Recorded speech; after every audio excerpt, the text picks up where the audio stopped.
قربانی جیسا معاملہ پیش آیا تو ابراہیم علیہ السلام اس سے پیچھے نہ ہٹے۔ حضرت ابراہیم علیہ السلام ہو یا کوئی بھی اللہ کا نبی ہو، جب بھی ان پر اللہ کریم جل جلالہ کی طرف سے وہی حکم آتا ہے تو یہ ان کی کیا کرتے ہیں؟ تکمیل کرتے ہیں۔ حضرت ابراہیم علیہ السلام بابل شہر کے اندر آپ کی پیدائش ہوئی۔ دنیا جہاں میں 4 بادشاہ جن کو اللہ نے دنیا جہاں کی سلطنت عطا کی، سکندر، ذوالقرنین، اور دوسری طرف مسلمانوں میں سے حضرت سلیمان علیہ السلام، ان کی بادشاہت بڑی مشہور۔ اور اگر دوسری طرف سے دیکھا جائے تو بخت نصر اور مردود جو لعین تھا، نمرود جس کا نام تھا، جس نے حضرت ابراہیم علیہ السلام کے دور میں خدائی کا دعویٰ کیا، یہ بہت بڑے بادشاہ تھے۔ نمرود نے خواب دیکھا تھا، حقیقت اس کی یہ تھی کہ اس نے خواب کے اندر ایک تارہ دیکھا تھا، اور تارے کے آگے وہ دیکھتا ہے کہ اس سے اتنا نور چمکا کہ سورج جیسی روشنی بھی تارے کے آگے جو ہے وہ چھوٹی پڑ جائے، مانند پڑ جائے۔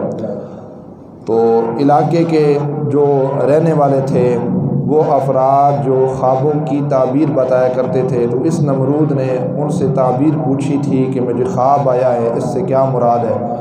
تو انہوں نے پھر تعبیر والوں نے کہا تھا کہ تیری سلطنت کے اندر ایک بچہ پیدا ہوگا جو تیری سلطنت پہ کیا کرے گا؟ ٹھوکر مارے گا۔ یہ جو تو بادشاہ خدا بنا بیٹھا ہے، لوگوں سے سجدے کرواتا ہے، وہ آ کر تمہاری کمر کو توڑے گا۔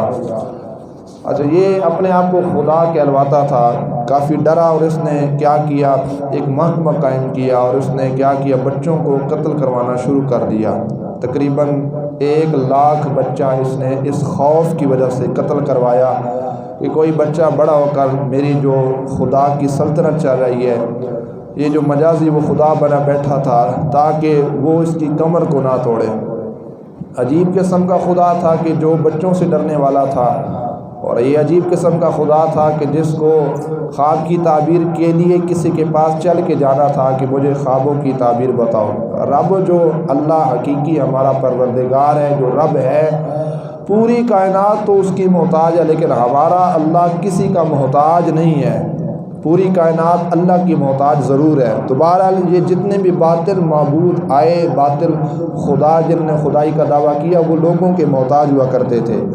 بہرکیف حضرت ابراہیم علیہ السلام کی ولادت باسعادت ہوئی، آپ تہ خانے کے اندر تشریف لے آئے، وہاں پہ آپ پیدا ہوئے، اور آپ نے تہ خانے کے اندر 7 سال تقریباً، یا با اختلاف روایت 13 سال کا عرصہ گزارا۔ اور علماء نے لکھا ہے حضرت ابراہیم علیہ السلام اتنے جلدی بڑے ہوئے کہ جتنا عام بچہ 1 سال میں بڑا ہوتا ہے، اتنے یہ ابراہیم علیہ السلام 1 ماہ کے اندر بڑے ہوتے رہے۔ اور ہمارے جو نبوت میں ایک روایت ہے کہ ابراہیم علیہ السلام جب اپنی انگلیاں چوستے تھے تو وہاں سے دودھ اور گھی اور شہد نکلتا تھا، جس طرح بچے اپنی انگلیاں منہ میں ڈال کے چوسا کرتے تھے۔ یہ کمال، یہ شان اللہ کریم جل جلالہ نے بوقت ولادت حضرت سیدنا ابراہیم خلیل اللہ علیہ السلام کو عطا فرمائی۔ بعد میں جب آپ بڑے ہوئے، تہ خانے سے باہر آئے، تو آپ نے جب لوگوں سے پوچھا کہ میرا خدا کون ہے، تو کسی نے کیا کہا، کسی نے کیا کہا۔ قرآن مقدس، قرآن مجید، قرآن رشید نے اس واقعے کا یوں ذکر کیا، فلما جن علیہ اللیل رأى کوکبا قال ھذا ربی، جب رات کو دیکھا نا ایک تارا، کوکب، قال ھذا ربی، تو آپ نے کہا کیا یہ میرا رب ہے؟ فلما افلا، جب وہ ڈوب گیا، قال، آپ نے فرمایا لا احب الآفلین، میں محبت نہیں کرتا جو ڈوب جاتے ہیں، میں ان سے کبھی پیار نہیں کیا کرتا جو ڈوبنے والے ہیں۔ فلما رأى القمر بازغا، پس پھر ابراہیم علیہ السلام نگاہ اٹھاتے ہیں آسمان پر، آپ نے کیا دیکھا؟ قمر، چاند کو دیکھا، بازغا، جو چمکنے والا تھا، چمک رہا تھا۔ قال ھذا ربی، آپ نے کہا کیا یہ میرا رب ہے؟ فلما افلا، جب وہ ڈوب گیا، قال لئن لم یہدنی ربی لأکونن من القوم الضالین، آپ نے کہا اگر مجھے میرا رب ہدایت نہ دیتا تو میں ایسی قوم میں سے ہو جاتا جو کیا تھی؟ گمراہ تھی۔ فلما رأى الشمس بازغة قال ھذا ربی ھذا اکبر، پھر آپ نے کیا دیکھا؟ ایک سورج کو دیکھا ابراہیم علیہ السلام نے، کہا کیا یہ میرا رب ہے؟ ھذا اکبر، یہ بڑا تھا، چاند سے بھی بڑا تھا، یہ تاروں سے بھی بڑا تھا سورج۔ فلما آفلت، جب سورج ڈوب گیا، غروب ہوا، قال آپ نے فرمایا یا قوم انی بریء مما تشرکون، فرمایا میں بری ہوں، میں بیزار ہوں اس چیز سے جس چیز کو تم اللہ کریم جل جلالہ کے ذات کیا کرتے ہو، شریک ٹھہراتے ہو۔ فرمایا میں ڈوبنے والے تاروں کی پوجا نہیں کرتا، ڈوبنے والے سورج کی پوجا نہیں کرتا، ڈوبنے والے چاند کی میں پوجا نہیں کرتا، نہ میں ان سے محبت کرتا ہوں۔ فرمایا انی وجہت وجہی للذی فطر السماوات والارض حنیفا وما انا من المشرکین، فرمایا میں نے اپنا رخ کیا ہے اس ذات کی طرف جس ذات نے آسمان و زمین کو بنایا ہے۔ فرمایا میں الگ تھلگ ہوں، میں جدا ہوں، میرا کوئی تعلق نہیں ہے ایسی چیزوں کے ساتھ جس کے ساتھ میری قوم تم کیا کرتے ہو، اللہ کی ذات کے ساتھ باقی چیزوں کو کیا کرتے ہو، تم شریک کرتے ہو۔ ایسے لوگوں کو بھی سوچنا چاہیے کہ ابراہیم علیہ السلام نے خدا کی دعویٰ کرنے کے لحاظ سے یہ فرمایا کہ میرا رب تو وہ ہے جو آسمان کو بنانے والا ہے، جو زمین کو بنانے والا ہے، تو ان لوگوں کو اتنا تو سوچنا چاہیے تھا کہ یہ جو اتنا بڑا آسمان ہمارے سروں کے اوپر کھڑا ہے، جس آسمان کے نیچے کوئی ستون نہیں ہے، کوئی سہارا نہیں ہے، کوئی پلر نہیں ہے، یہ اتنا بڑا آسمان کیسے کھڑا ہے؟ تو یہ تو اللہ کریم جل جلالہ کی وحدانیت کی دلیلیں ہیں کہ اللہ موجود ہے، یہ ساری کائنات اسی نے بنائی ہے۔ آسمان سے ہٹ کر زمین کو دیکھا جائے، نہ اس کی ابتدا کا پتہ ہے نہ زمین کی انتہا کا پتہ ہے۔ حضرت ابراہیم علیہ السلام نے بھی کہا تھا کہ میرا رب وہ ہے جو آسمان کو بنانے والا ہے، جو زمین کو بنانے والا ہے۔ اس سے ہٹ کر دیکھی جائے تو لاکھوں کروڑوں ایسی چیزیں ملتی ہیں جس سے یہ بات ثابت ہوتی ہے کہ اللہ ہمارا وحدہ لا شریک ہے، وہ کسی کا محتاج نہیں ہے، ساری کائنات کے ذرے ذرے اللہ کریم جل جلالہ کے محتاج ہیں۔ حضرت ابراہیم علیہ السلام نے کیا کیا؟ جب اس چیزوں کا انکار کیا، پھر حضرت ابراہیم علیہ السلام تھوڑے سے بڑے ہوئے، کیونکہ گھرانے میں چچا جو تھا آزر وہ بت گر تھا، بتوں کے لحاظ سے انہوں نے کیا کہ ابراہیم علیہ السلام کو بت دیے۔ آپ شروع سے ہی بتوں سے نفرت کرنے والے تھے۔ اللہ کے جو نبی ہوتے ہیں، اللہ کے جو پیغمبر ہوتے ہیں، وہ باطل معبودوں کے سامنے اپنے سر کو جھکانے والے نہیں ہوتے۔ چاچے نے بت کو دیا، فرمایا جا ابراہیم بیٹا ہے اس کو بازار کے اندر فروخت کر کے آ۔ قرآن مقدس میں بھی یہ بات موجود ہے۔ حضرت ابراہیم علیہ السلام وہ بت لے کر جیسے بازاروں کے اندر گئے تو آپ نے کیا کیا، ایک بت کے سر سے پکڑ کر، راستے سے نہر بہہ رہی تھی، آپ نے اس کا سر پکڑا، پانی کے اندر ڈالا، فرمایا اشربی اشربی، پانی تو پی، پانی تو پی، پانی پی۔ نہ اس نے بولنا تھا، نہ اس نے سننا تھا، بت تھا، کیا بولتا کیا وہ سنتا۔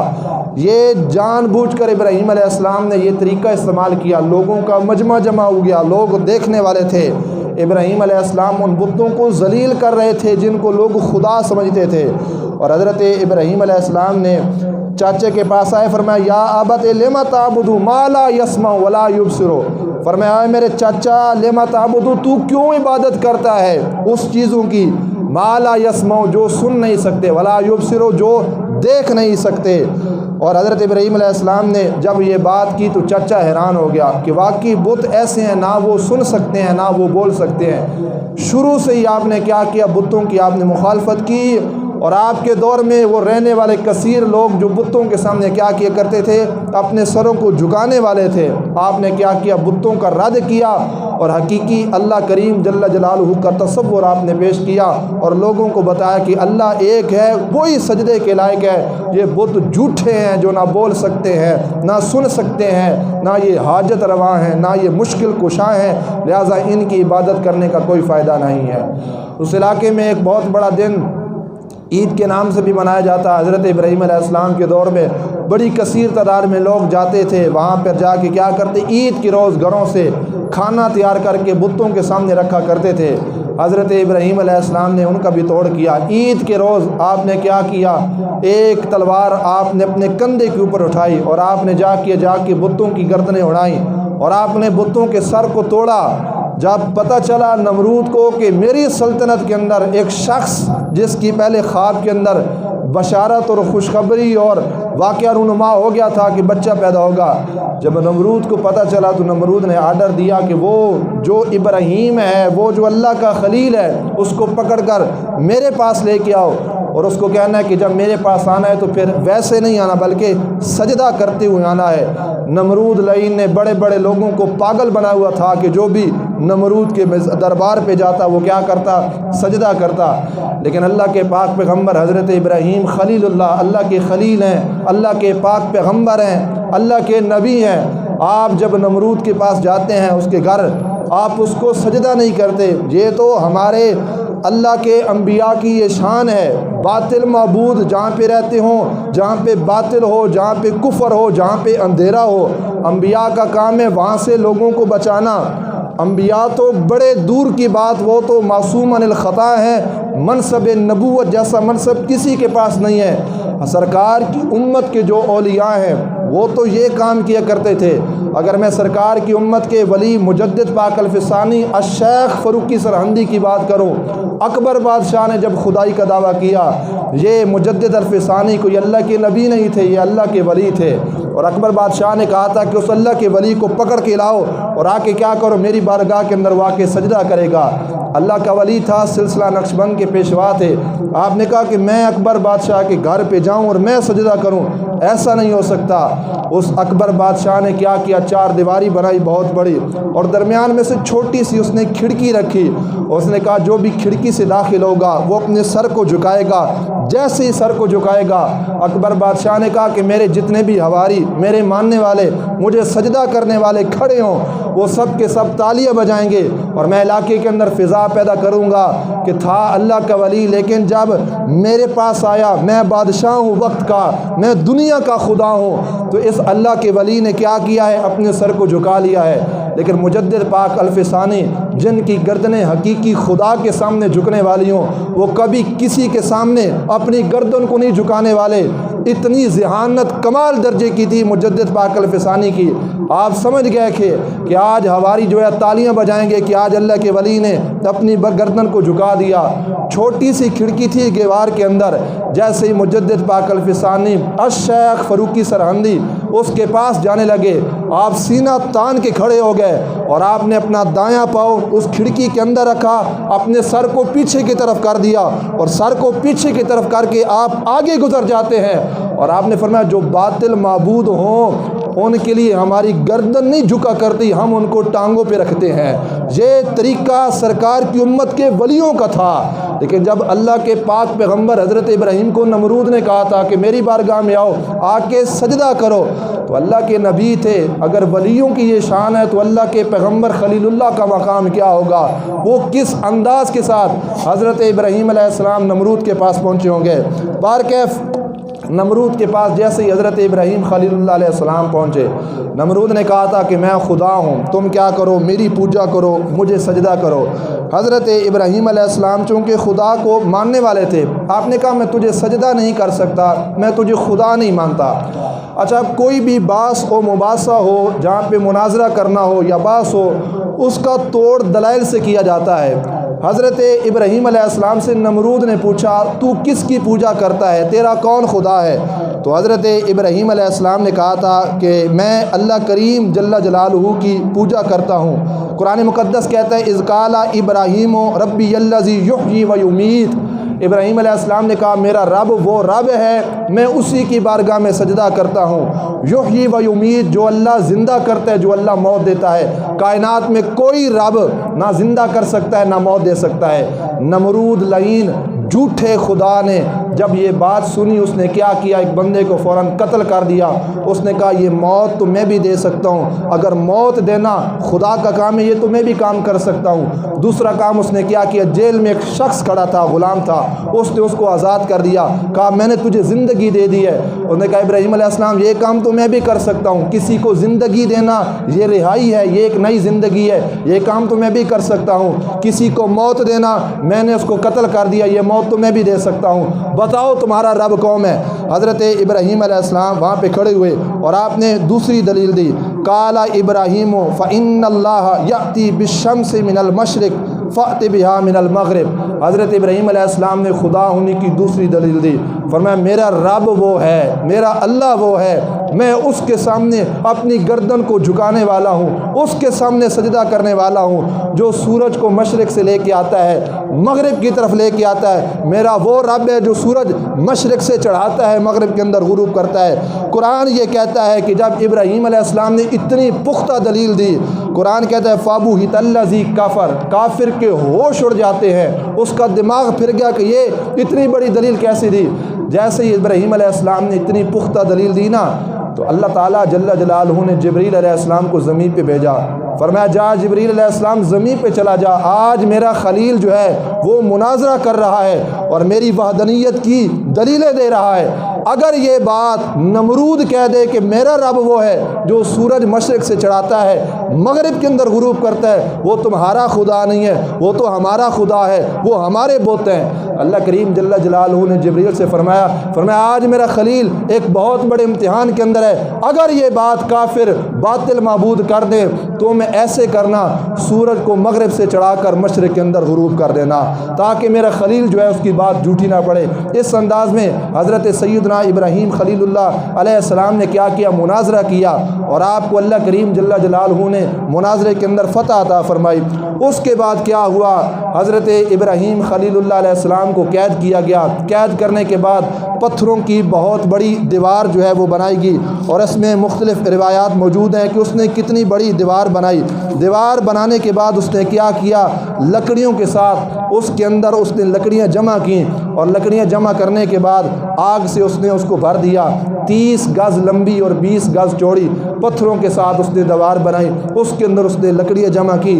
لکڑیاں جمع کرنے کے بعد جب آگ لگائی گئی، حضرت ابراہیم علیہ السلام کو قید کر کے ہاتھوں کے اندر زنجیریں دے کے پاؤں کے اندر زنجیریں باندھ کے کھڑا کر دیا گیا۔ نمرود بار بار کہتا رہا میں او خلیل، او اللہ کو اللہ ماننے والے، رب ماننے والے، رب کو سجدہ کرنے والے، مجھے سجدہ کر لے وگرنہ تجھے آگ کے اندر پھینک دوں گا۔ جو اللہ کی وحدانیت پہ سچا کامل ایمان رکھنے والے ہوں وہ کہتے ہیں جان جاتی ہے چلی جائے، لیکن ہم یہ نہیں کہہ سکتے کہ ہمارا خدا کوئی جھوٹا خدا ہے۔ ہم کسی کے سامنے اپنی گردن کو جھکانے والے نہیں ہیں۔ بڑی بے دردی کے ساتھ حضرت سیدنا ابراہیم خلیل اللہ علیہ السلام کو وہاں سے پکڑا، آگ کے اندر جیسی ڈالا گیا۔ قرآن مقدس، قرآن مجید، قرآن رشید کہتا ہے اللہ کریم جل جلالہ نے کیا کیا، اس آگ کو ٹھنڈا کر دیا۔ یا نار کونی بردم و سلام علی ابراہیم، اللہ نے کہا ہے آگ ٹھنڈی ہو جا، گلزار بن جا، آج جنت بن جا، تیرے اندر میرا خلیل آ رہا ہے جو مجھے خدا سچا ماننے والا ہے۔ اس انداز میں حضرت ابراہیم علیہ السلام نے یہ بہت بڑا امتحان نمرود کا گزارا۔ اس کے بعد پھر آپ نے ہجرت کی، پھر ہجرت کے بعد بہت بڑا امتحان کہ جب عظیم بیٹے جیسی قربانی اللہ کریم جل جلالہ نے مانگی، حضرت ابراہیم علیہ السلام نے اپنی جان بھی اللہ کے سپرد کی، پھر اپنی نسل میں حضرت اسماعیل علیہ السلام کو بھی اللہ کریم جل جلالہ کی بارگاہ میں قربان کرنے کی غرض سے آپ لے گئے۔ تو حضرت ابراہیم علیہ السلام کی ساری زندگی ان امتحانات کے اندر گزرتی گئی۔ اللہ کریم جل جلالہ عمل کی توفیق عطا فرمائے۔ وآخر دعوانا ان الحمدللہ رب العالمین۔